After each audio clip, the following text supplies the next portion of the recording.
Muy buenos días, muchas gracias por sumarse. Iniciamos hoy, 3 de diciembre, el segundo taller del Sandbox Regulatorio. Mi nombre es Manuel Almester, pertenezco al Centro de Innovación en Tecnología para el Desarrollo Humano de la Universidad Politécnica de Madrid y doy paso a Marisol Mena del Ayuntamiento de Madrid. Muchas gracias. Muchas gracias, Manuel. Pues nada, gracias a todos por seguir siendo fieles a los talleres y al Sandbox Regulatorio.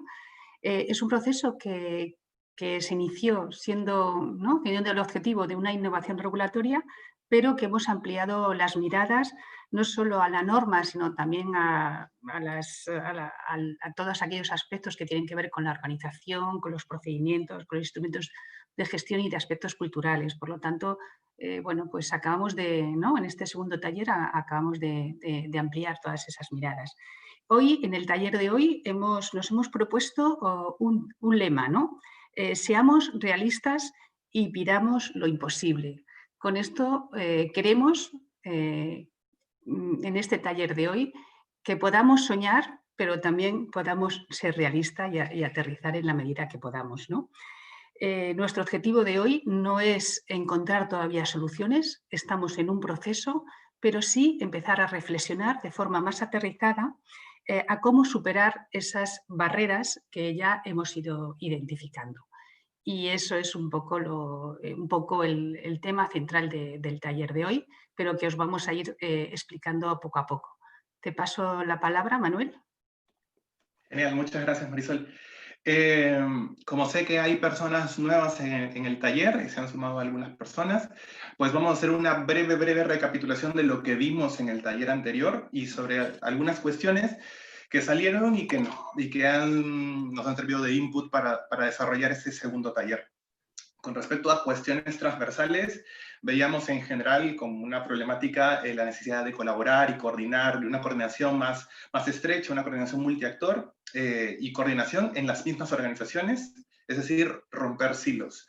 Luego, veíamos también que no estaban todos los puntos, ¿no? Que nuestro trabajo de sistematización hizo el foco en algunos de los aspectos, pero no necesariamente están todos, y que es un trabajo que seguiremos realizando. Es para que exista una real descarbonización de la ciudad de Madrid, se necesita la implicación de todos los agentes, y esto incluye también a la ciudadanía. Falta un liderazgo político, necesitamos procesos transformadores legitimados por las autoridades políticas, y tenemos una normativa muy abundante, rígida y obsoleta. Veíamos también, por otro lado, soluciones y acciones, es decir, necesitamos nuevos servicios públicos integrados, campañas de comunicación hacia la descarbonización y evaluación y monitorización de las medidas que se implementen. Temáticamente, veíamos, ya íbamos esbozando ciertos puntos que fue resultado de la dinámica de las estrellas que en la presentación de Alicia y Marisol, y veíamos algunos aspectos. Por ejemplo, hablamos del gris al verde, ¿no? El cemento debe dejar paso a otro modelo urbano más enfocado en las personas y la naturaleza, es decir, nueva gestión del agua, condiciones necesarias para la naturación urbana. Por otro lado, el impulso a edificios altamente eficientes, temas pendientes en temas de fiscalidad, ayudas a subvenciones, acompasar los tiempos de la administración con el mercado, compatibilización de nuevos usos, incentivos que beneficien los proyectos cero emisiones, y por último, líneas en común, es decir, que es un proyecto cero emisiones, falta de criterios comunes, una mirada holística desde la administración, los técnicos y los desarrolladores, y por último, falta de base de datos comunes para que haya una consistencia en las propuestas. Vale. Gracias, Manuel. Bueno, pues frente a todos estos frentes realmente que nos ha abierto Manuel, el trabajo de hoy vamos a aterrizarlo. Vamos a aterrizarlo en un ámbito muy concreto, pero que va a ser muy familiar a todos, y es el ámbito de la edificación y el espacio colindante, ¿no? Vamos a centrarnos, aunque, como os he dicho, en el taller de hoy vamos a soñar, vamos a tener oportunidades de soñar y de imaginar lo deseado, pero también vamos a tener la oportunidad de ir aterrizando. Este ámbito, para trabajar el ámbito de la edificación y el espacio colindante, lo vamos a dividir en 3 grupos de trabajo, ¿no? Cada grupo de trabajo, vamos a tener 3 grupos, cada grupo de trabajo va a abordar una dinámica. Y esta vez os vamos a repartir nosotros, los grupos ya están creados previamente por nosotros, ¿no? El primer grupo, del gris al verde, va a trabajar la nueva gestión del agua y la naturaleza urbana. El segundo grupo va a trabajar impulso a los edificios altamente eficientes. Y el tercer grupo va a trabajar en una pregunta importante, ¿qué es un proyecto cero emisiones? Estos 3 grupos, ¿por qué los hemos elegido, ¿no? Este ámbito de trabajo y en el taller? Realmente por 3 motivos también. El primero, porque realmente la edificación es uno de los ámbitos de la hoja de ruta de la descarbonización que impacta más, ¿no? Prácticamente en la hoja de ruta el 90% de las emisiones son debidas a la movilidad y a la edificación. Por lo tanto, la edificación es un ámbito clave de trabajo como palanca de cambio. Otro de los motivos es justamente porque la edificación, el proyecto de Sambos tenía como 3 pilotos, ¿no? Reinventing Cities, Distrito Castellana Norte y suelos industriales. Prácticamente la edificación va a incidir muy de cerca tanto en Reinventing Cities como en Distrito Castellana Norte. Y en tercer lugar, porque la edificación y la naturaleza forman parte de ese portfolio de proyectos que el Ayuntamiento de Madrid ha presentado y está trabajando dentro del marco de trabajo del Claim Aquí, y que por lo tanto, tanto la edificación como la naturaleza forman parte de la identificación de esas palancas de cambio que tienen como objetivo la descarbonización. Por lo tanto, estos van a ser los 3 grupos de trabajo que ahora mis compañeros os van a ir desbozando un poco cómo vamos a trabajar a nivel metodológico.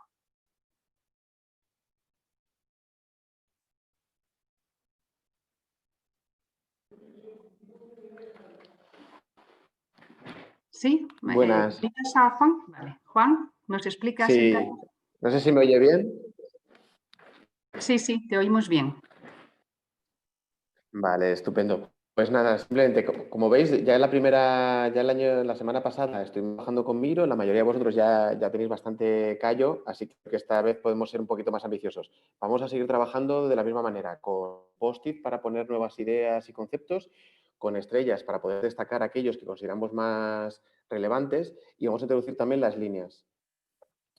Esas flechas permiten también ir linkando conceptos con otros. Es decir, por ejemplo, si vemos que hay un post-it o alguna idea que debería estar trabajada, compartida o que podemos ver alguna conexión con otra, pues eso nos puede servir para remarcarlo. Tenéis todos los elementos que vais a necesitar arriba en cada una de las sesiones de trabajo. Como veis, hay 3 bloques. Cada uno de esos bloques responde a los temas que acaba de mencionar que se han extraído de las jornadas del viernes pasado.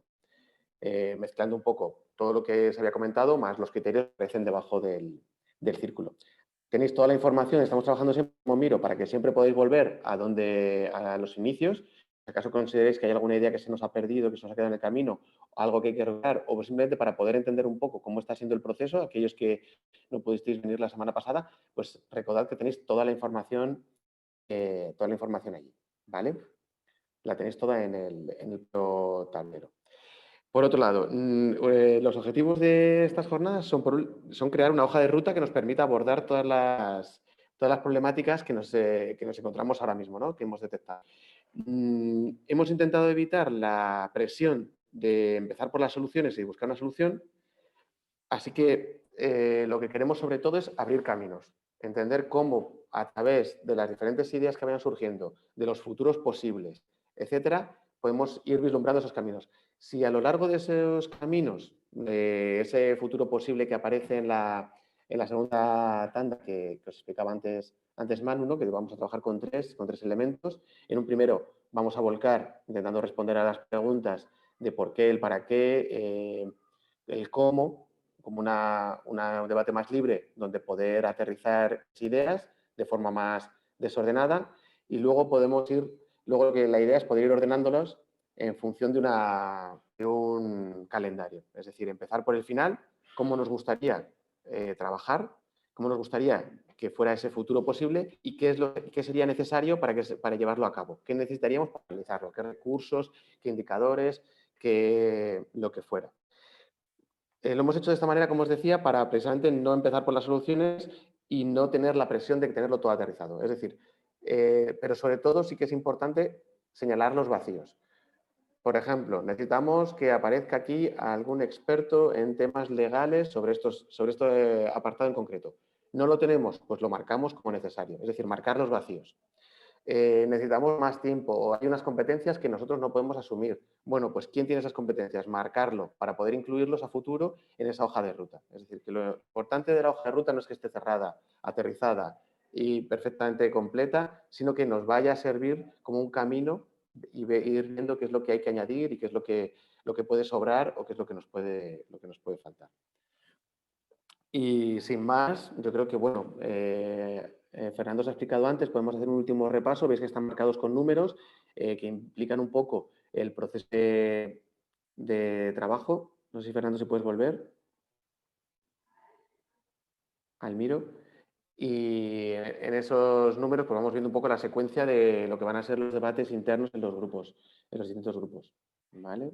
En un primer momento, pues un debate más de soltar ideas, puesta en común, después poder aterrizarlas en un calendario con esos futuros posibles, después revisar si se nos está pasando algo, ese número 3, para luego poder volver otra vez al calendario y ajustar. Así que nada, yo creo que es un buen momento para disfrutar. En la jornada pasada se nos quedó muy corto los minutos que tuvimos de debate. A ver si en esta pues los exprimimos al máximo. No sé si falta algo más o si queréis algo que queréis añadir o alguna duda o lo que sea, decidme. Pues perfecto, gracias Juan. Entonces, ahora nos vamos a dividir por salas, ¿vale? Ya he preparado las salas, así que va a ser una división automática. Vamos a estar aproximadamente 1 hora y un poquito más en cada una de estas salas, desarrollando toda la dinámica que ya explicó Juan. Si tuviesen alguna duda sobre cómo vamos a hacer el desarrollo de esos espacios grupales, al inicio vuestros facilitadores os lo van a reforzar, así que nada, vamos a ello. Muchas gracias.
Perdón, a todos, error mío.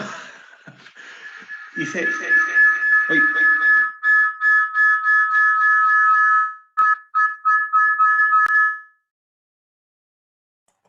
¿ahora me escuchan?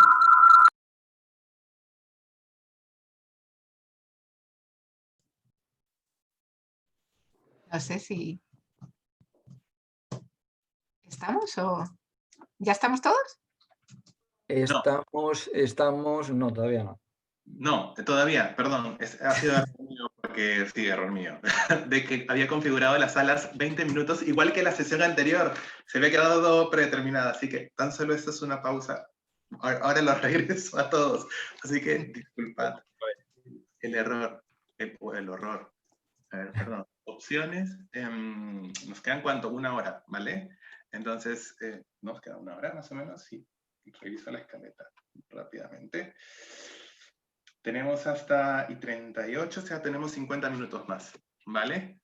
Perdón nuevamente y nos vemos en 50. Hasta ahora.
interesada para eso. ¿Marta? A mí es lo que me preocupa. O sea, no ¿Marta? sé si... Hola, Hola, Marta, tienes que aceptar.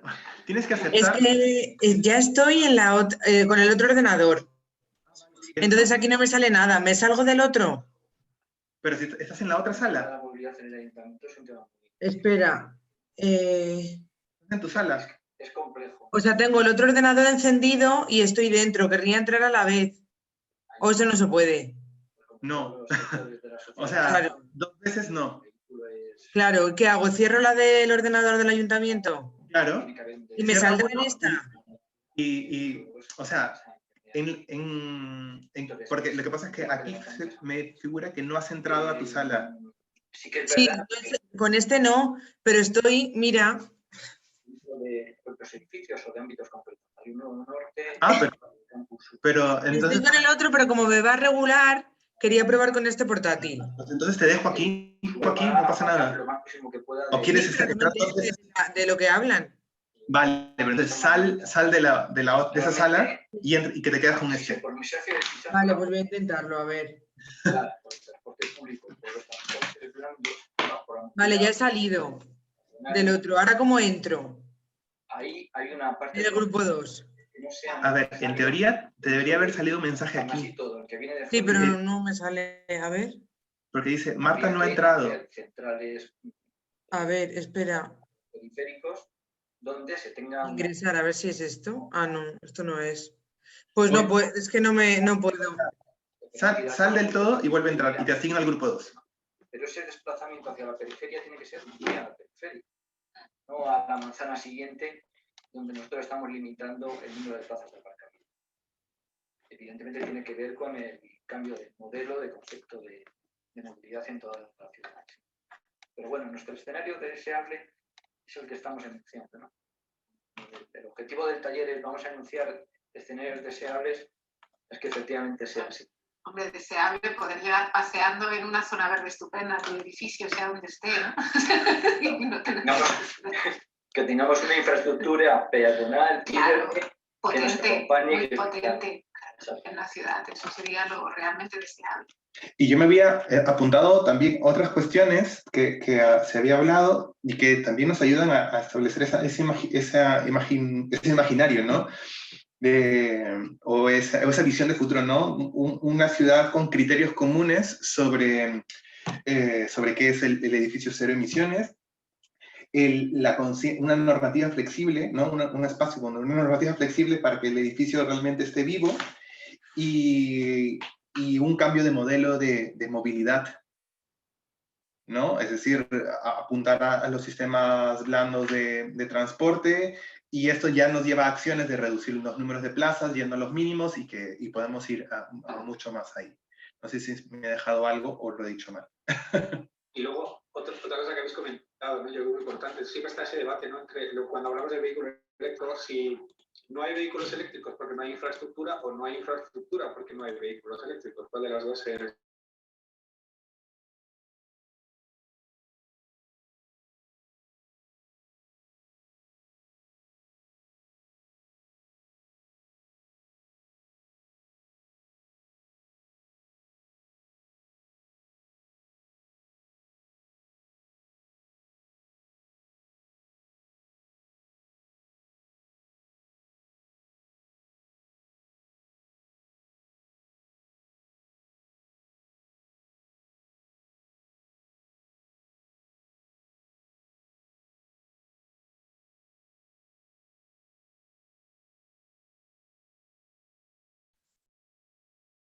Manuel, ¿estás ahí? Hola Marta, yo te oigo. Hola, Margarita. ¿Qué tal? Es que estaba en otra sala, pero he tenido un problema y ahora Perdón. me han echado. Vale. Hola Manuel. Hola, Margarita. A ver, las he mandado a salas, pero debería salirles que a mí me sale que Margarita no ha entrado a su sala. A mí no y me Sara sale nada. tampoco. ¿Qué hacemos? No me sale. ¿Entramos y volvemos a salir? Yo A lo ver, acabo de hacer y no me pone nada. Y si alguien que esté en la sala, por ejemplo Alicia, que está en la mía, me invita, ¿eso puede ser? Es que no lo sé. no sabría decirte, pero Yo sí que soy negada, lo siento, no puedo. A ver,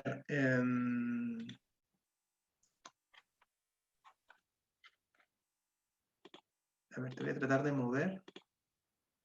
Vale, creo que ahora me pone grupo 1. Espera. Yo soy grupo 2. ¿Ahora? Ahora, voy. Vale, listo.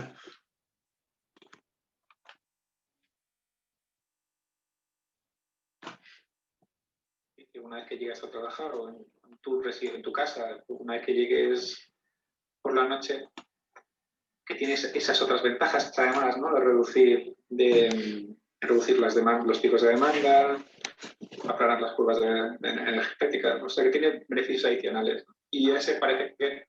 Pero eso obligaría a pensar en nuestros edificios desde el inicio ya en que esos edificios tienen que estar dotados de esos sistemas, esas infraestructuras para poder cargar los coches, si no...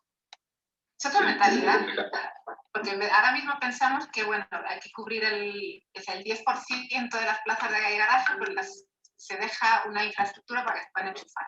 Yo creo que es que no tenemos que pensar los apartamentos de un edificio de esa forma, yo creo que hay que pensarlos casi como un hub. Es como, aquí tenemos un espacio para que se recarguen coches, no para que se parquen coches, o sea, es como otro que entran y salen, a lo mejor no tienen por qué estar ligados a un edificio. Depende del uso de ese edificio. O sea, no tan ligado a la propiedad privada, digamos, de esos espacios. Vale. Yo quería plantear la siguiente cuestión. Se estaba planteando el uso del coche eléctrico como la panacea para solucionar los problemas de movilidad, por lo menos los de decarbonización de la ciudad, pero podríamos llegar a tener otro problema, y es que en vez de tener atascos de vehículos de combustión, podemos llegar a tener atascos de vehículos eléctricos. Yo creo que, al menos en la ciudad consolidada, deberíamos de impulsar el uso de la movilidad urbana y transporte público. Yo creo que la cuestión es ganar espacio para el ciudadano, para el peatón, espacios de encuentro.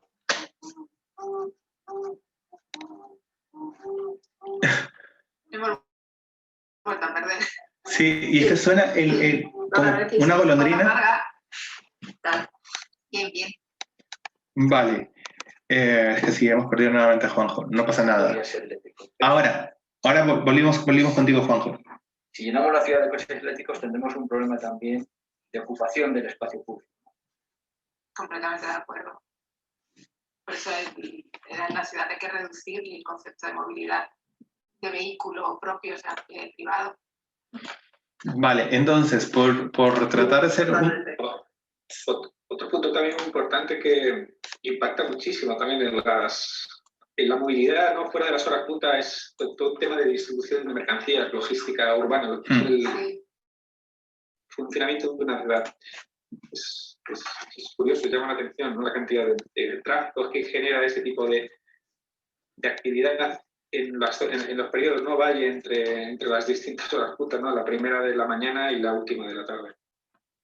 Entonces, pensar en esa distribución, ordenar esa distribución urbana, conceptuarla como de una manera distinta, de una manera ordenada y apoyada en sistemas distintos, alternativas, ¿no? más sostenibles a través de vehículos quizás más pequeños, 100% eléctricos, apoyada en un sistema de logística o distribución urbana más capilar, aprovechando espacios que, por ejemplo, por la noche puedan estar sin uso y se puede utilizar como almacenamiento intermedio para una distribución más capilar. Ese tipo de lógicas integrales también ayudarían, yo creo, mucho.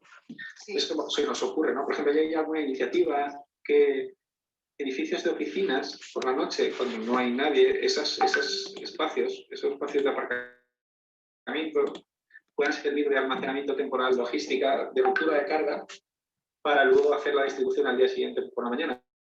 Una vez que o durante la noche se hace esa distribución y al día siguiente por la mañana ya tienen el uso que suelen tener. Pero has aprovechado ese espacio, pues han tenido un uso durante todo el día. Y ese tipo de ideas pues, yo creo que ayudaría mucho también. Y eso es súper interesante, Ricardo. Que esa parte, además de la logística de la ciudad, de la paquetería que entra y sale, y además unida yo creo que también pensada en circular, de ida y vuelta, o sea, porque también genera una cantidad de residuo brutal que no sabes qué hacer con él.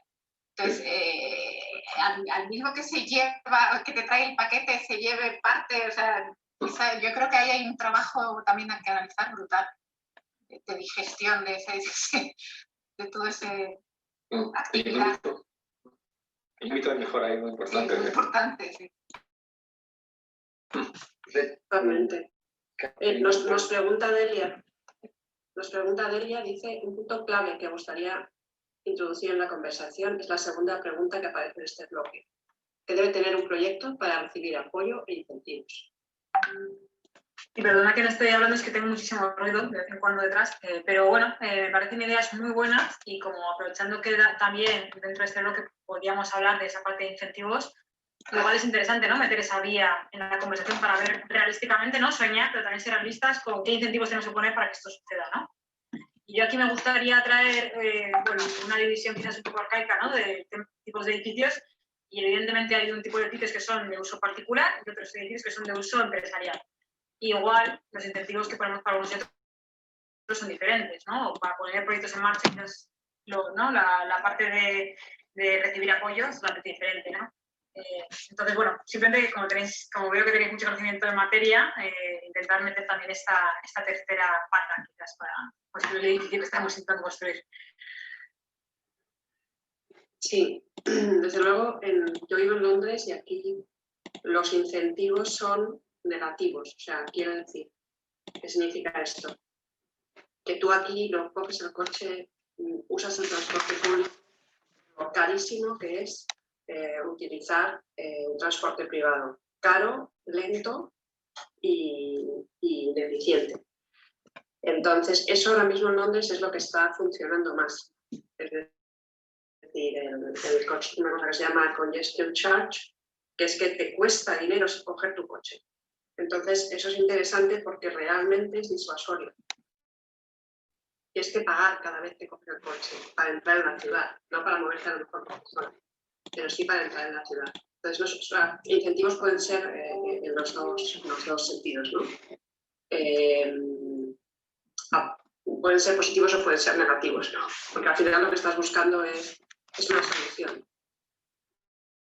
Y estamos hablando de también un poco lo que comentaba Juan José Márquez, de que nos sirve, bueno, sí nos sirve porque reducimos las emisiones de la ciudad, ¿no? Pero de que nos sirve tener todos los coches eléctricos para reducir las emisiones es muy positivo, pero sin embargo para utilizar la ciudad como un espacio público cedido al ciudadano y agradable para vivir, pues no sería tan positivo. Entonces, ahí podemos hablar de incentivos en los dos sentidos. Incentivo positivo, ayudar, pero también un incentivo punitivo, por decirlo así.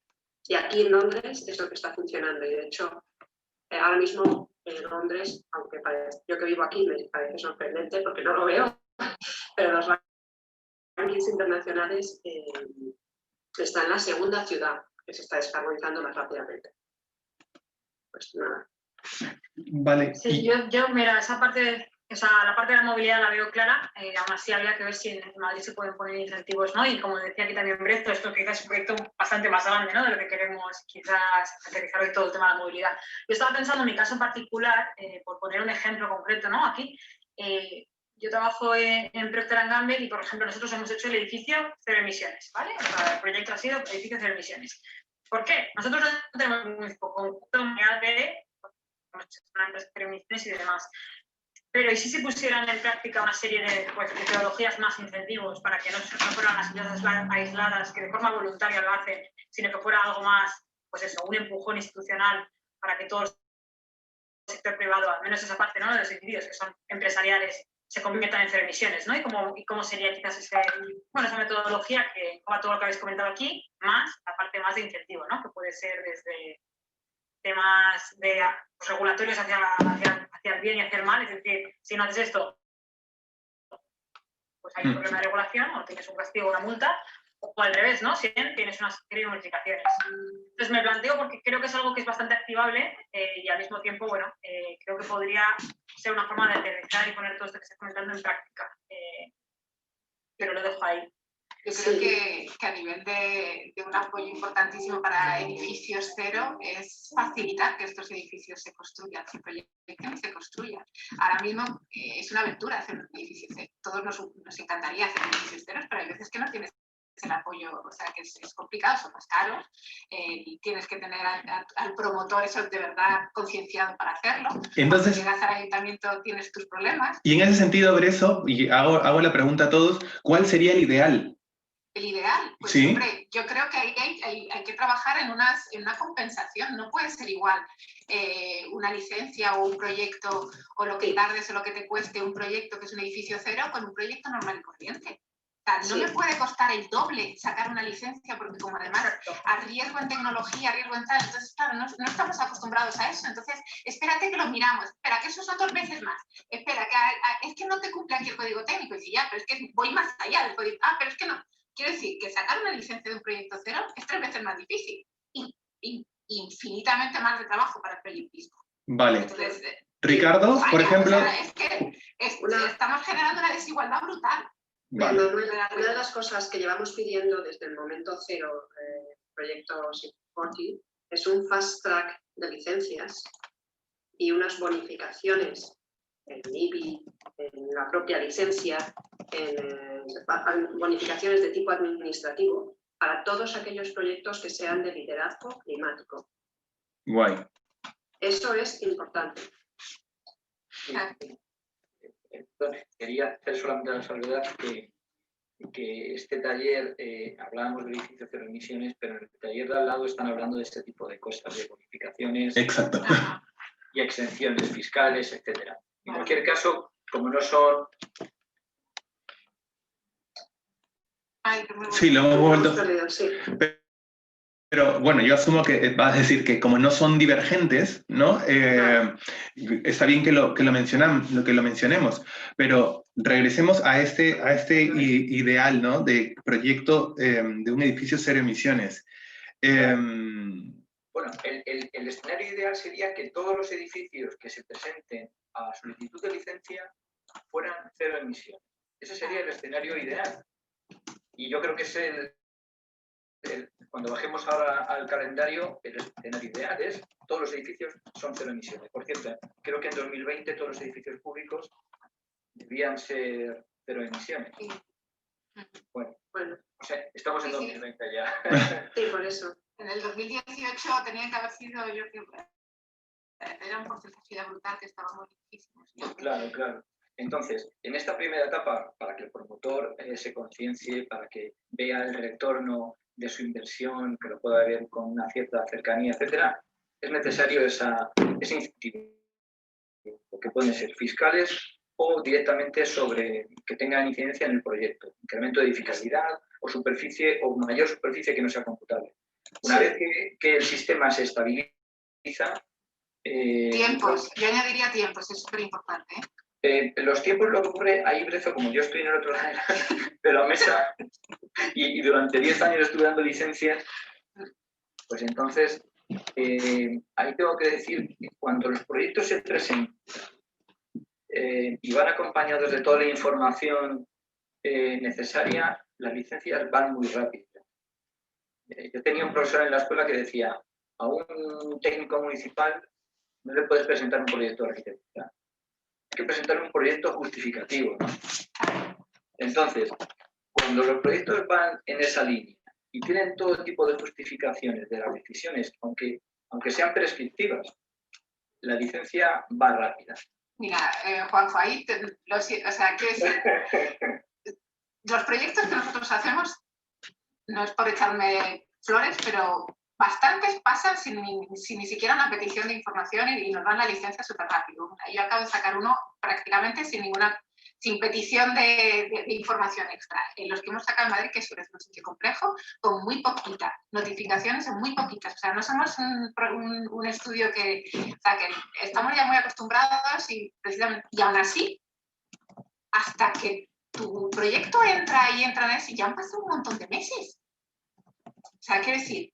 En eso, evidentemente, sí. Hasta que O sea, entra en la cadena... hasta que entra en la cadena ya son 4 o 5 meses. Luego entra en la cadena, pero se queda aparcado. Hasta que llega luego sí, es cierto, si hacemos los proyectos perfectos y eso, una vez que ya está ahí, sale rápido, pero es que hasta que llegamos, o sea, no es tanto, o sea, no creo que sea un problema de que el proyecto esté con toda la justificación y no sea un proyecto de arquitectura. Eso es cierto, hay veces cuando tú empiezas, pues no sabes qué tipo de proyecto necesitas en un ayuntamiento, que eso ya sería otra, cómo explicar cómo deberíamos de hacer los proyectos, eso es otra pedagogía. Pero hombre, yo creo que hay un tiempo muerto para esos proyectos que no tiene que ver con eso. Sí, eso no te lo discuto, Grecia. Vale, porque nos quedan 20 minutos, ¿vale? Y para poder barrer con las otras partes del taller. Si hemos dicho que nuestro ideal sería que todos los edificios que se presentan a licencias son 0 emisiones, ¿cuáles deberían ser los pasos que deberíamos cumplir? O sea, dentro también de este ejercicio de imaginación, ¿no? En la administración, ¿qué deberíamos hacer? Por nuestra parte, como desarrolladores, proyectistas, promotores, ¿qué acciones son necesarias para que se dé esto? Perdón un momentito, Manuel. Centrar el tema del calendario. Tenemos un escenario ideal que sería los edificios que se presentan a licencia son 0 emisiones. Otro escenario es que las condiciones de ordenación y de diseño arquitectónico están redactados en las mejores condiciones, por ejemplo, se me ocurre. Y respecto a la movilidad, digamos que se ha reconfigurado la movilidad de la ciudad y el edificio no tiene que dar respuesta a esta necesidad, por ejemplo. No sé si estáis de acuerdo. ¿Puedes repetir, perdón, la última? Sí, el edificio reúne las condiciones de implantación del edificio y el edificio tiene el mejor diseño arquitectónico por las condiciones de implantación, ¿no? Vale. ¿Y el último que mencionabas de movilidad? Y el último de la movilidad es las condiciones de la ciudad. En la ciudad han cambiado y el edificio no tiene que dar respuesta a esa movilidad privada.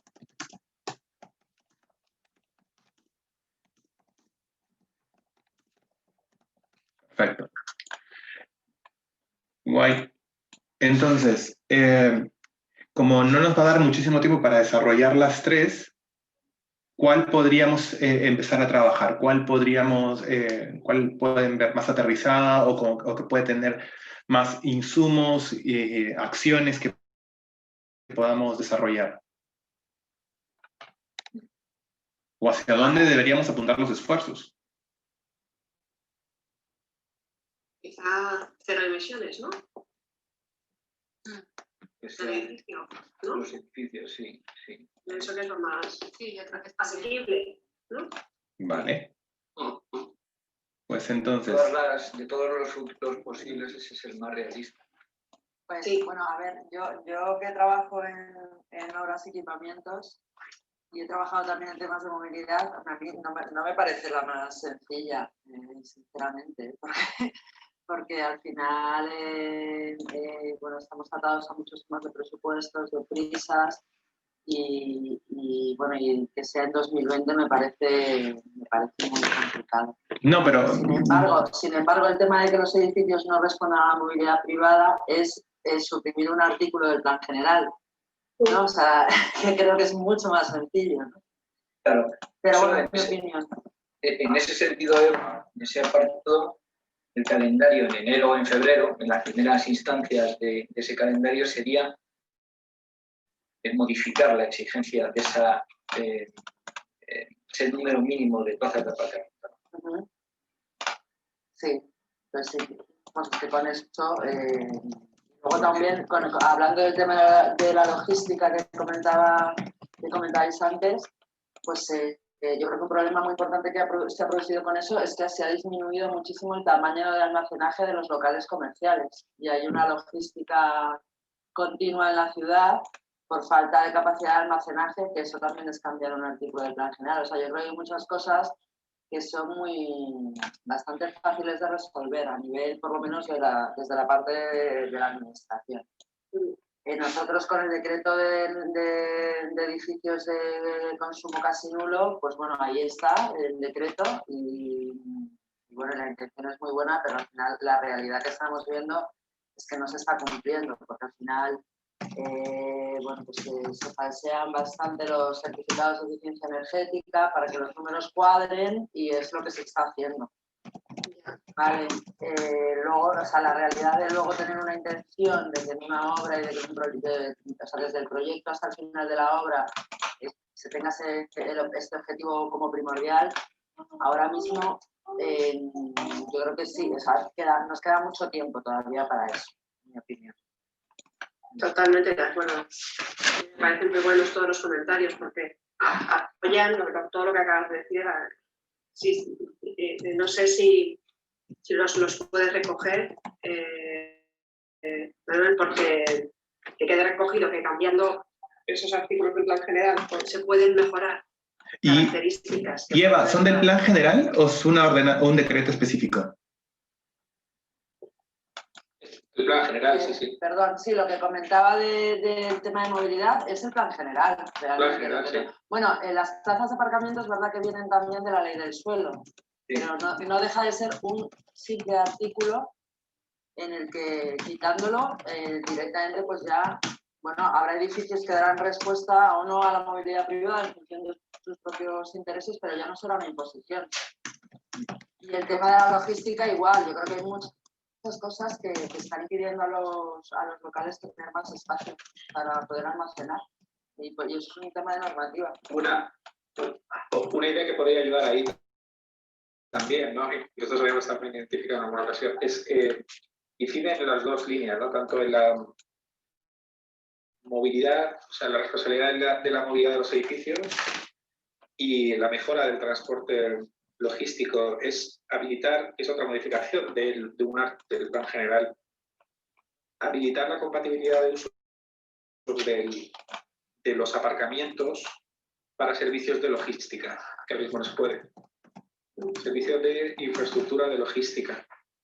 Pues mira, por ejemplo, en el proyecto de Plaza de España ya está así. Hay una zona importante de micrologística en Plaza de España y sí que hay lugares, o sea, se han identificado zonas donde sería importante, o sea, sería bueno que hubiera estas zonas de última milla y bueno, estudios hay un montón. Lo que no hay esa opción, lo que no existe es, o sea, ahora, al menos lo teníamos siguiente, es que tú o es aparcamiento o está destinado a un uso de aparcamiento o está destinado a un uso de almacenamiento logístico. Sí. O sea, puede ser almacenaje temporal, eso sí está habilitado como uso compatible, pero es logístico como tal, como actividad logística, es o una cosa o la otra, no hay posibilidad de compatibilizar ambos. Entonces, sí, además es un problema que hay en cualquier uso, ¿eh? O sea, en este es porque nos incumbe, pero es verdad que no se pueden mezclar usos por horarios. Entonces, es un poco esa visión de habilitar esa capacidad de que sea un uso compatible y que tú en un futuro, a medida que vayas modificando las pautas de movilidad, esos espacios que tú ya tienes que hoy pueden servir a un uso de aparcamiento, ¿no? Pero que mañana puedes entender que eso va a irse reduciendo y esos espacios pueden tener otro uso distinto, claro, que sea, por ejemplo, un uso logístico. Sí. Eso yo creo que también ayudaría mucho. Sí, la flexibilidad de usos en general es otro tema que se soluciona. Bueno, a ver, es sencillo, es verdad, y bueno, luego implicará toda la tramitación a la que estamos acostumbrados, pero es verdad que no implica un gran trabajo detrás. Simplemente es una tramitación y una voluntad. Es el cambio de concepto que yo decía, o sea, que los aparcamientos tienen que, o sea, el aparcamiento tiene que dejar de pensarse como un aparcamiento del edificio, tiene que empezar a hacer otra cosa y dar solución a otras cosas que no son el aparcar coches, sino la logística, el tema de recarga, hay un montón de almacenaje, hay un montón de posibilidades. O sea, con esa diversificación de usos. Y entendido de ese modo, ¿no? Integral, que lo has dicho tú, pienso en ese espacio no solo 8 horas al día, ¿no? Lo pienso en las 24 horas al día. Cuando después de esas 8 horas iniciales va a estar otras 16 vacías, pues es ese concepto, ¿no? Pienso ¿qué va a suceder? ¿Qué podríamos hacer en ese espacio las 16 horas restantes que está ya habilitado, ¿no? Ya lo tenemos construido. Sí, muy importante. En especial en estos tiempos que nos hemos dado cuenta que tenemos grandes espacios de la ciudad ocupados por edificios de oficinas absolutamente vacíos. No hay nada. Porque se ha cerrado, vamos, porque en el lockdown nadie ha ido, ¿no? Nadie está yendo. Entonces tenemos grandes espacios en las ciudades ahora mismo. Las ciudades... Marisol, ¿qué sala eras? O las ciudades que están totalmente abandonados, ¿no? Y es como la historia... Sí, ¿qué sala eres? Los edificios de oficinas sí se han mantenido. Con Fernando, ¿no? Bueno, pues porque siguen pagando su alquiler. Sí. Pero todo el retail se ha hundido. Está cerrado, vamos. Pero esta flexibilidad de uso también traería movilidad a la zona, que es interesante. Vale. Y en cuanto a lo del tema de las licencias, por no dejarlo, yo creo que sí que hay, o sea, simplemente con ayudar a compensar la desigualdad que hay entre hacer un proyecto de una forma u otra, ya ayudaría bastante. O sea, y no creo que fuese tan complicado. O sea, por no dejarlo, sí, el tema de lograr que todos los edificios sean cero. Y... O sea, el empezar compensando ese extra de trabajo y de tiempo que ya implica de por sí proyectar y preparar un edificio de este tipo y luego certificarlo. Pero vamos, los certificados del código técnico, esos certificados no sirven para nada. O sea, no estamos ahí. O sea, un edificio cero, esos certificados se quedan más que corto y más que obsoleto. Entonces ahí eran dos cuestiones, ¿no? A BRIMS, a otro tipo de certificación mucho más profunda del edificio. Eran cuestiones tipo fast track y bonificaciones. Y, bueno, sí, o sea, es el concepto de compensación, o sea, no te puede costar, o sea, está claro que te cuesta más ahora mismo, hasta que todos estemos en ese mismo barco. Entonces, es un tema de desigualdad, ¿no? De corregir esa desigualdad, que ya facilitaría las cosas.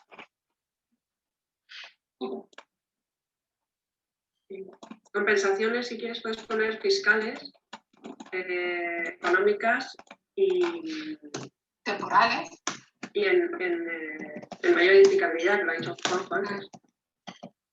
Que también es interesante. O sea, todo lo que tú ofreces a un inversor que va a cometer un desarrollo más caro, lo que significa que impacta directamente en sus números y no va a poder, a lo mejor, desarrollarlo porque no le sale directamente su business plan, si lo quiere hacer en emisiones cero, entonces no se hace. Entonces, esa es una cosa también que hay que tener en cuenta.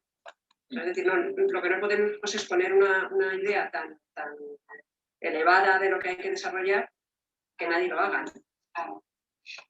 Luego, el tema de edificabilidad, por ejemplo, una de las cosas más difíciles que está haciendo, que es el tema de la rehabilitación, yo creo que lo de la edificabilidad ahí sería importantísimo, o sea, porque cuando tú te metes a rehabilitar energéticamente un edificio, o sea, es un dinero que tiene muy poca es muy difícil convencer, ¿no?, de que eso te va, sobre todo en comunidades de propietarios. Entonces, con un tema de edificabilidad ya estaríamos hablando de otras cosas. Vale. Perdona, he perdido el audio y no he oído lo que has dicho de rehabilitación. Que en la rehabilitación, ahora mismo para rehabilitar ciudades y edificios, que está siendo muy difícil lanzar hay un montón de estudios, un montón de estudios, pero no acaban de cuajar.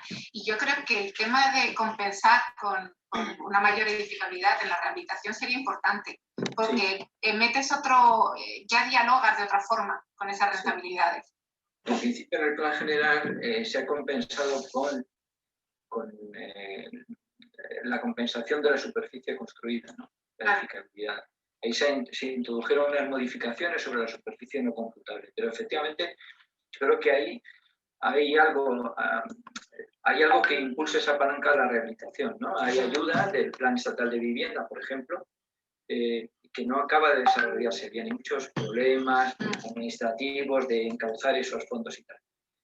Pero yo creo que debe haber campañas de rehabilitación impulsadas desde la administración y que la administración sea el agente que las lleve a cabo. O sea, ya no es administrar el dinero, sino que lleve a cabo esas rehabilitaciones, ¿no? En Zaragoza hicieron un proyecto bastante interesante y tuvo que bajaron como había como pequeñas oficinas en cada barrio de rehabilitación y entonces lo hicieron muy cercano a la gente y empezó a funcionar y llevan un porcentaje bastante alto. Muchas veces hay veces que son soluciones sencillas, es estar a pie de calle para poder explicar y acompañar, porque ahora mismo simplemente pensar qué tengo que pedir para pedir una ayuda, para hacer no sé qué, la gente se echa para atrás, es imposible. Sí, bueno, en la anterior legislatura ya se hizo a través de la mesa de rehabilitación, se hizo algo y se crearon estas oficinas, se prestaba mucha información. Bueno, así todo es muy complejo. Poner en funcionamiento el trámite es muy complejo. Por eso yo me refería no dejarlo en manos de los propietarios de las viviendas, de los vecinos, sino que sea la propia administración la que impulse y lleve a cabo la rehabilitación. Luego la forma de recuperar la participación del vecino ya se vería cómo hay que hacerlo, ¿no? Pero que la gente que lleva a cabo la rehabilitación sea la propia administración, ¿no? En Francia, en Holanda, bueno, en el caso de Holanda es más fácil porque allí hay mucha vivienda de alquiler y entonces las rehabilitaciones y los incrementos de edificabilidad sobre esas rehabilitaciones son más inmediatas. No es la dispersión de propiedad que hay en España, como aún no somos nuestro propietario, ¿no? Ahí hay unos problemas. Pero para obra nueva, concretamente para obra nueva, hay un cambio normativo muy sencillo que se me ocurre, ¿no? Que sería disminuir la superficie construida de la envolvente. Es decir, un edificio cero emisiones, la edificabilidad no se calcula en la piel exterior, sino que se calcule en la piel interior, por lo cual ya has ganado un montón de superficie construida que computa como edificabilidad. Es una vía. O sea, no tienes que incrementar la edificabilidad, porque eso supondría unos porcentajes muy altos en la ciudad, podría distorsionar un poco la imagen.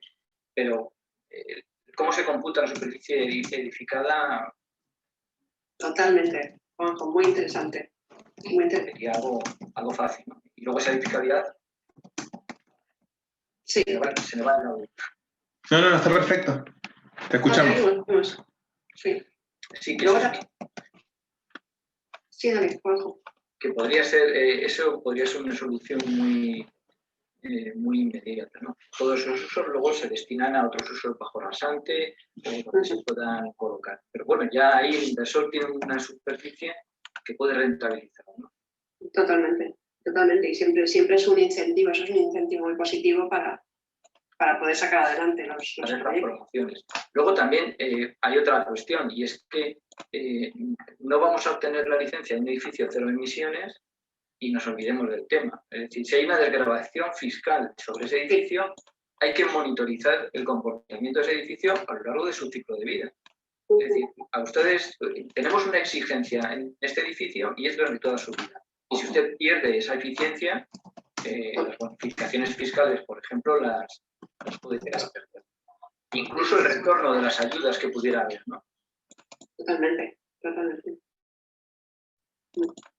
También pensar en una línea de financiación blanda, que ahora mismo hay bastantes agentes que la están gestionando.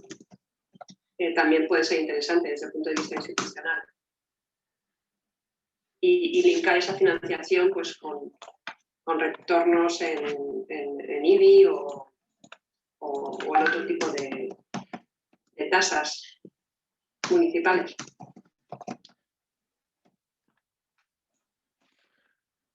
Vale, a ver, nos quedan 42 segundos antes de que nos eche el Zoom. Para empezar, muchísimas gracias porque la conversación ha sido más que enriquecedora.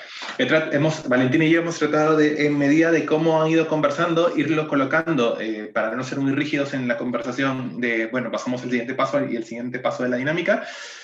Hemos básicamente abarcado los dos primeros puntos yéndonos a la línea de movilidad y al diseño arquitectónico y la edificación, hemos detectado algunas oportunidades sobre, por ejemplo, en movilidad, temas de que solo habría que hacer algunas modificaciones en el plan general o en la ley del suelo.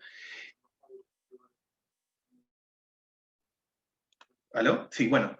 Y en cuestiones de diseño arquitectónico y edificabilidad, bueno, otras tantas. Uy, creo que es el audio de Eva. Sí. Te estamos escuchando. Eva. Vale.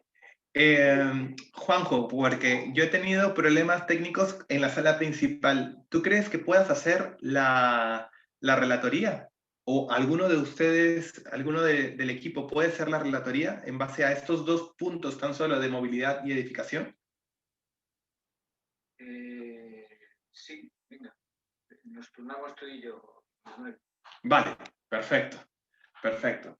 Pues sí, lo agradecería mucho porque es que han estado cayéndose algunas personas técnicamente y han estado regresando a la sala principal, entonces yo he estado como que con los dos ordenadores y ha habido momentos de la conversación que no los he podido seguir, ¿vale? Entonces ahí nos damos un tándem.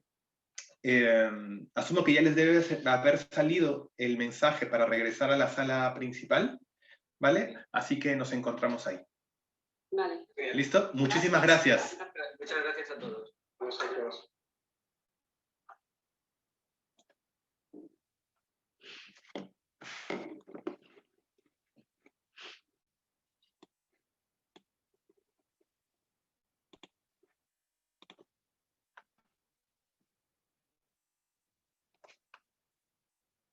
¿Cuántos Manueles?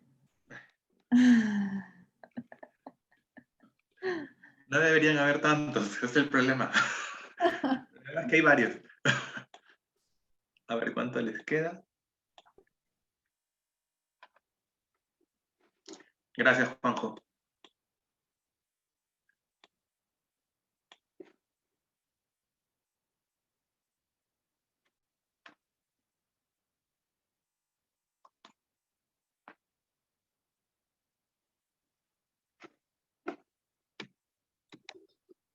Bien, creo que ya estamos casi todos y todas. Vamos ahora. ¿Sí? ¿Estamos todos? Sí, ya estamos los 26. Venga, pues ahora vamos a hacer una pequeña puesta en común, ¿sí? Vamos a pasar por los tres grupos. Sé que, bueno, en mi grupo hemos tenido algunos problemas técnicos, asumo que me parece que los otros también, no pasa nada, la conversación va a continuar, el tablero Miro lo vamos a seguir teniendo para poder seguir conversando. Damos paso al grupo 1, que me parece, Luis, ¿tú vas a hacer la relatoría? Perfecto. Bueno, lo voy a intentar porque han salido un montón de cosas y ¿cuánto tiempo hay ahora tenemos cada uno de nosotros? Deberíamos tener 3 minutos. O 3 minutos. 3 vale. minutos, y es posible, si no, a ver, que podemos ser un poquito flexibles, pero... Vale. No, vale, sí, no. Guay. Bueno, no sé si en todos los grupos ha sido igual, nosotros un poco hemos estructurado la charla en 3 bloques, ¿no? El primero era establecer como los deseos que teníamos, el segundo, tratar de identificar, sin pretender resolver, pero identificar esas barreras que están impidiendo que lleguemos o que se llegue a alcanzar esos deseos, y por último los pasos, ¿no? que vamos a dar en los próximos meses. En deseos yo creo que, tratándose de los temas y la materia que hablamos, me parece que mezclamos lo personal y lo profesional, todos los que estábamos allí, porque, bueno, creo que estamos muy identificados y se trabaja en un tema que es bastante vocacional y que todos nos gusta hacerlo. Entonces, pues desde un punto de vista, digamos, de lo más verde, ha surgido el deseo de tratar de extender lo verde en bulevares, en calles, de que aparezca lo verde mucho más salpicado y más introducido dentro de la ciudad, y también en más extensión, ¿no?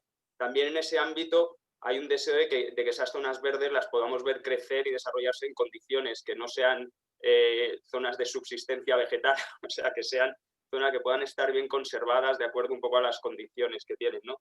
Pero también ha salido mucho el tema del agua, que era el otro elemento, ¿no? en este grupo. Y ahí se ha coincidido en la idea de que el agua de volver a ver el agua en nuestra ciudad, que aflore, sabiendo que es un recurso escaso y valioso, pero a la vez que ha desaparecido de nuestro, bueno, pues de nuestro escenario, ¿no? De nuestro paisaje. Entonces, volver a recuperar de una manera responsable, de una manera pues ajustada a la situación que tenemos el agua, pues, y el ciclo natural del agua en la ciudad, pues era también un deseo que ha surgido, ¿no? Y luego también una parte yo creo que muy interesante, los paisajes asociados tanto a lo verde como al agua, cómo deberían evolucionar, ¿no? Y todos hemos coincidido en que esos paisajes deben ser más acordes a nuestro entorno, ¿no? Aunque puede haber pequeñas anécdotas dentro de la ciudad, pero deben ser, pues a lo mejor unos paisajes no tan verdes y un poco más pardos, ¿no? Y esa parte también social, de lo que ha significado muchas veces el agua en la ciudad, de unir el juego, de unir a las personas en torno a una fuente, creo que era importante, ¿no? Y era también otro de los puntos que hemos tratado ahí.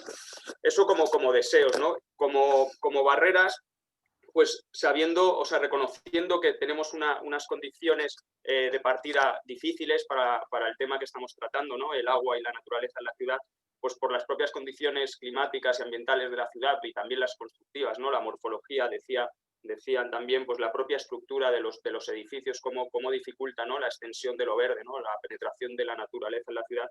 Partiendo de ahí, casi la barrera que hemos visto es una barrera más pues de concienciación, ¿no?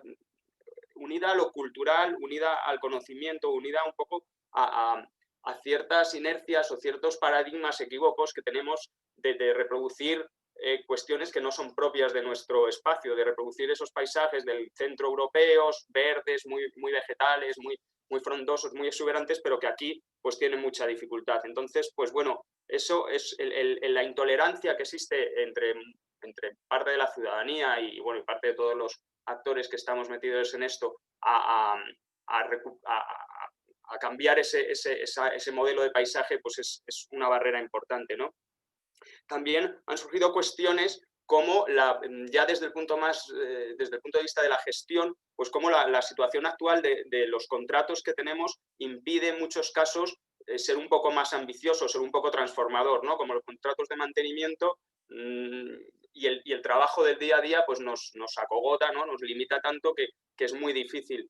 Y es muy difícil justamente un aspecto que nos parecía claro para vencer barreras, que es innovar, atreverse a innovar, atreverse a hacer cosas, tomar riesgos, sabiendo que hay un riesgo, pero que puede ser controlado.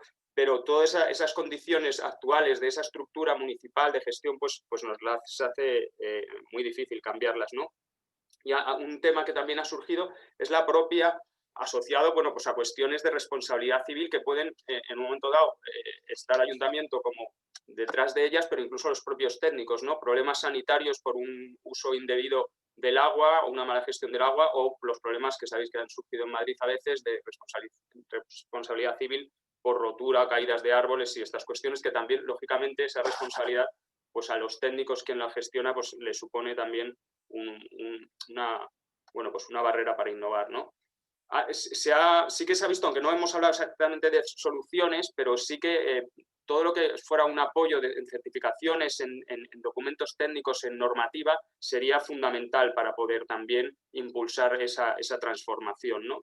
Por supuesto, la apuesta política y la decisión política, como, bueno, pues en este caso, por ejemplo, la iniciativa del Bosque está tomando delantera en Madrid, pues es fundamental también.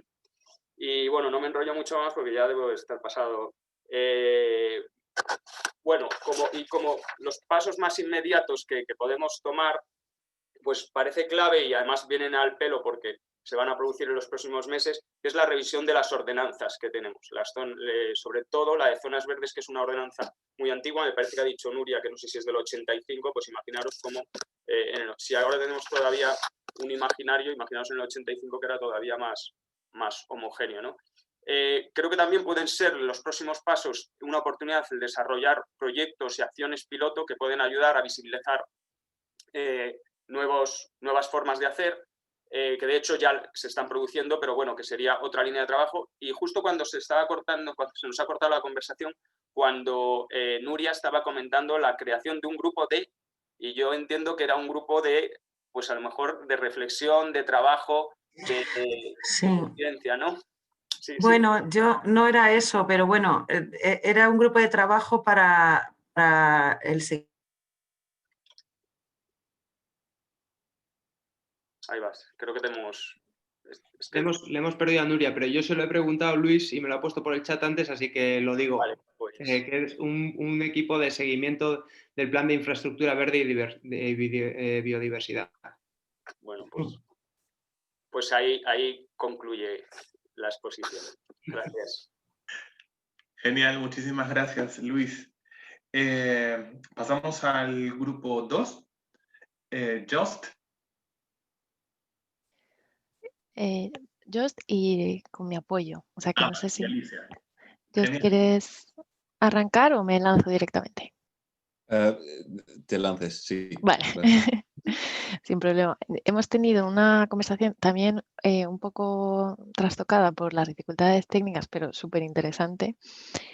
Y es un reto, desde luego, hay que resumirlo ahora todo, pero bueno, yo he pedido la ayuda de mi equipo para que si me dejo algo me ayuden aquí a recogerlo todo. Entonces, hemos pasado mucho tiempo hablando realmente de dónde estaba la dificultad, ¿no? De por qué nos estaba dando este impulso que necesitamos, ¿no? A los edificios altamente eficientes. Entonces ahí han surgido muchos temas. Por un lado, cuando se hablaba de la generación de energías renovables, se veía que los apoyos que existen eran o limitados o insuficientes.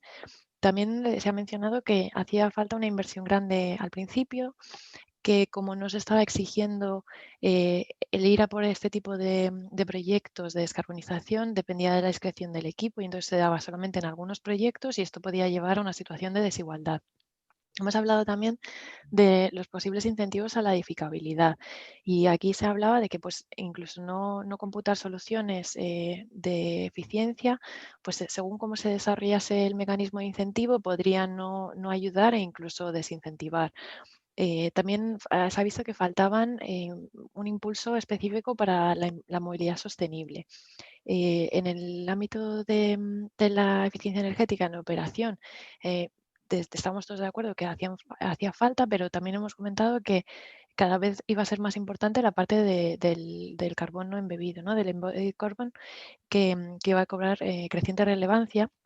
Y en este sentido, hemos hablado también de que soluciones que podrían tener un carbono más bajo, como podría ser la madera estructural en altura, no se estaban incentivando y de hecho se estaban penalizando, ¿no? Porque podía ser más difícil tramitar los seguros o conseguir financiación con unas soluciones que se aparten de lo habitual. Luego también hemos hablado de cómo había unas necesidades de incentivo muy distintas, ¿no? Porque no íbamos a poder llegar a una solución que nos valiese para todos los proyectos. Aquí hemos diferenciado pues, los proyectos de promoción privada, del todo el parque edificatorio de las administraciones públicas, donde además se ha mencionado que en varios frentes debería de liderar, ¿no? Tanto en el procurement como en la propia operación de los edificios. También pues, diferentes necesidades de desarrollos nuevos y del parque edificatorio existente y también cómo los polígonos industriales van a tener unas características distintas, como por ejemplo que no hayan agotado la edificabilidad y entonces en ese caso pues, se podrían explorar unas medidas de incentivo distintas. Hemos empezado a completar el calendario, ¿no? Y entonces ahí lo que sí hemos visto es que en todos los casos, ¿no? Explorásemos el incentivo que fuese, tenía que pasar por aceptar, ¿no? Que esta misión a la que nos enfrentamos es la descarbonización, que es una misión compartida y que necesitamos una voluntad política para llevarlo a cabo. Y que el primer paso, con independencia de cuál fuese el mecanismo de incentivo, sería tener un debate participado, transparente y amplio, ¿no? Y en el que se pudiese ver si efectivamente este es el mecanismo que se quiere explorar y de qué manera. Entonces, eso ha sido como nuestro hito que hemos podido fijar entre todos, estamos todos de acuerdo, y a partir de ahí se nos diluía un poco, porque es verdad que ya en cada una de las iniciativas pues tenía unas cuestiones técnicas más complejas y específicas donde haría falta incorporar y este es uno de los recursos que hemos visto, a personal muy especializado, ¿no? para cada una de ellas. Y lo otro de los temas que así podemos dar paso, porque no sé cuánto tiempo llevo hablando, pero podemos dar paso al grupo 3, es que nos encontrábamos de forma reiterada con la cuestión de si vamos a dar incentivos, necesitamos saber claramente qué tipo de proyecto queremos apoyar, ¿no? Tenemos que tener muy definido cuál es el proyecto, con qué características, que va a poder optar a un fast track, a unas ayudas públicas, a un bonus de edificabilidad o a la medida de incentivo que sea. Y luego hablando de necesidades, ¿no? de recursos, hemos hablado de necesidad de reforzar recursos humanos, ¿no? Por ejemplo, en el equipo de licencias, ¿no? Si queremos desarrollar un incentivo de fast track, vamos a tener que darles una capacidad ampliada, pero también de digitalizar, ¿no? A lo mejor digitalizar los procesos de planeamiento. Y ahí se ha mencionado que toda la tramitación de licencias ligada a BIM va a requerir también una adaptación de la normativa, con lo cual estos pasos son un poco, o sea, cada uno de ellos a su vez desencadenan nuevas necesidades. Y por mi parte yo creo que eso sería un poco el resumen, pero invito a mi grupo a completar. Hecho muy bien, Alicia. El resumen, con todo lo que hemos hablado y resumirlo así está fenomenal. Sí, de mi... Uy, Just, acabas de apagar tu micrófono. Ay, perdón. No, de mi parte, muy brevemente, sobre todo el reconocimiento de temas ¿no? importantes de vacío regulatorio, sobre todo, por ejemplo, si vamos a hablar de circularidad en construcción, ¿no? Sabiendo que, como Cristina dijo, que el ayuntamiento quiere promocionar la economía circular como clúster de innovación, y pues en este caso dentro del ámbito del sector de construcción hay, ¿no? vacíos gigantes y en este caso el liderazgo del sector público para, ¿no? definir criterios será muy importante y, ¿no? tiene la posibilidad de hacer como hace por ejemplo la Municipalidad de Ámsterdam, empezar un trayectorio para poner criterios sobre, primero, del procurement, ¿no? El public procurement para edificios nuevos del ayuntamiento, del sector público, que incorporen a criterios de circularidad, ¿no? Lo antes posible. En Amsterdam creo es 23. Pero entonces, como hay vacíos, investigar estos vacíos y con la idea de incluirlo en criterios regulatorios y de procurement.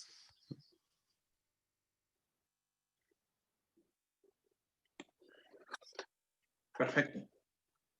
Perfecto.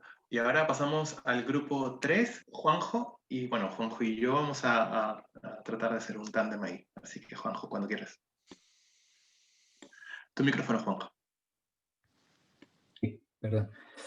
Bueno, nosotros hemos centrado la conversación en el edificio cero emisiones y una de las primeras cuestiones que ha surgido es establecer criterios comunes para la definición de ese edificio cero emisiones.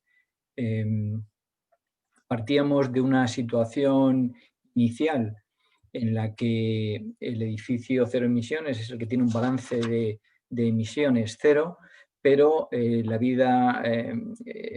situación ha evolucionado y entonces ahora probablemente sea necesario establecer otros criterios mucho más exigentes con ese edificio cero emisiones, ¿no? Por tanto, eso es un vacío que tenemos que considerar. Hemos estado hablando de la incidencia que tiene en el edificio cero emisiones del diseño arquitectónico como condicionante fundamental, uno de los condicionantes fundamentales para que el edificio sea cero emisiones. Dentro de este aspecto hemos llamado la atención sobre la responsabilidad que tiene el planeamiento para facilitar las mejores condiciones de implantación de ese edificio y que favorezca un diseño adecuado para su comportamiento cero emisiones.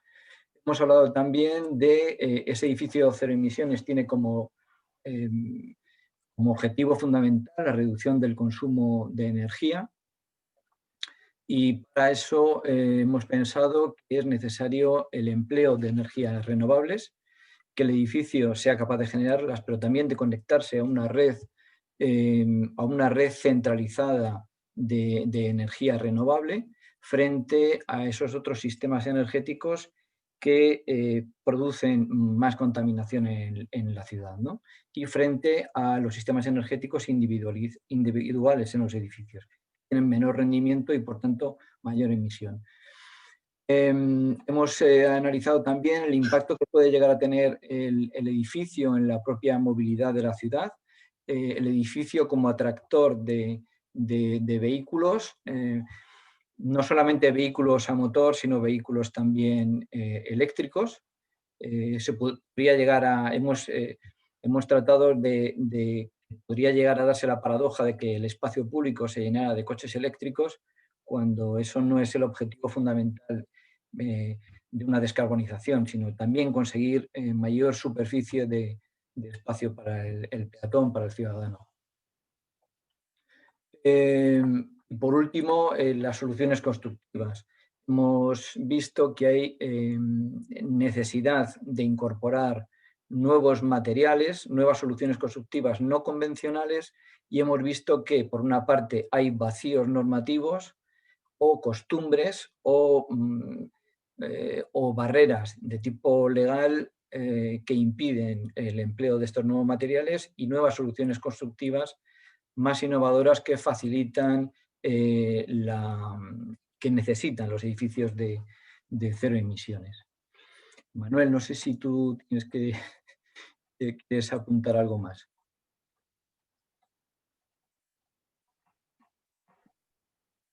Estás en silencio, Manu. Perdón. Lo has mencionado todo, ¿no? Establecer estos criterios comunes que son más que necesarios, que el edificio cero tiene que ser flexible en el modo de construir y también el modo de la evaluación, de su evaluación, ¿no? Es un edificio que va a ser vivo, ¿no? Luego, establecer estrategias diferentes, ¿no? de movilidad, en todo aspecto, y algo que me parecía muy interesante y que no sé si lo apunté, era la consideración de espacios compartidos o de compartir los usos, ¿no? De pensar en los edificios, por ejemplo, en las plazas de aparcamiento, no como un espacio muerto en el cual durante 8 horas están los vehículos, sino qué otros usos se les pueden dar a esos espacios para también eliminar la cantidad. Eso para los edificios existentes, y para los edificios nuevos, generar algún tipo de incentivo o reducción de los máximos que exige la norma, y que no termine siendo un voluntario, sino que sea una exigencia, ¿no? Sí, en esos escenarios de futuros, en ese calendario, ¿no? de futuros, nosotros hemos puesto en diciembre, en los escenarios deseables, hemos puesto que todos los edificios, todas las licencias de edificios de obra nueva sean de cero emisiones. Se ha reconfigurado en la ciudad la movilidad, y por tanto el edificio no ha de dar respuesta a esa movilidad, por lo menos del vehículo privado, y que todos los proyectos, todas las ordenaciones que se hagan en el futuro tengan en cuenta las condiciones de implantación del edificio, para que pueda tener condiciones lo más eficaces posibles para captación pasiva de energía. Y por supuesto también que las redes de energía están centralizadas, son de energía renovable. Bueno, algunas de ellas hemos visto que en enero serían cambios normativos relativamente fáciles de hacer, como por ejemplo modificar el número de plazas de aparcamiento, esa mezcla de usos, como ha apuntado Manuel, de aquellos espacios que durante las horas nocturnas están vacíos, que son los aparcamientos, que se puedan destinar a la logística y a la fragmentación de carga. Eso favorecería la vía de estos grandes espacios que quedan sin uso durante las horas nocturnas. También hemos pensado, aunque no era nuestro taller, en los incentivos que necesitaban las viviendas, los edificios de cero emisiones, una compensación fiscal, una compensación económica directa y una compensación, digamos, en el producto, ¿no? Que es el repensar cómo se calcula la edificabilidad o la superficie computable dentro de estos edificios, ¿no? Haya una mayor superficie que no sea computable, con lo cual eso tiene un beneficio sobre el promotor, compensa tanto la inversión del promotor como el trabajo en exceso de los redactores de los proyectos. Manuel. No, yo creo que ya está todo y bueno, cuando quieran pueden también revisar el tablero Miro, porque hemos puesto ya dentro de estas capas, ¿no? De 1000 hojas de recursos, actores, indicadores, hemos desarrollado sobre todo el punto de movilidad y el de diseño arquitectónico, viendo como que algunas acciones que podríamos empezar a trabajar.